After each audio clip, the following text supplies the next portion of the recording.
台湾艺术大学的校友会就用德站建成300年做主题，来新竹美学馆展览真侪项艺术创作。除了有各项实体艺术品以外，佫利用科技设计出挂 VR 目镜，就会当伫咧虚拟空间创作。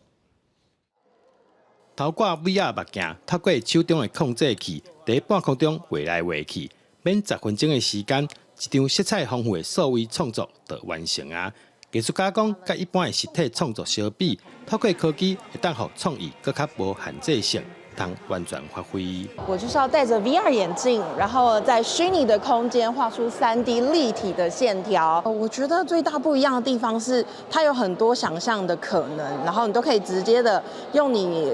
想象中任何的世界，任何非常可能不合理的内容，它都可以轻易的表现出来。另外一项是利用 VR 技术，互民众只要挂目镜，就当来到虚拟博物馆参观艺术创作，而且可以使亲像手机啊同款，把作品放大来欣赏。如果说你能够在自己家里面就能够欣赏到艺术家的作品，那是一个非常舒服的事情。所以我们用了这套系统呢，你可以戴着我们的 VR 的眼镜，那么在徜徉在我们的一个美术馆、艺术馆中，那会有一个很棒的一个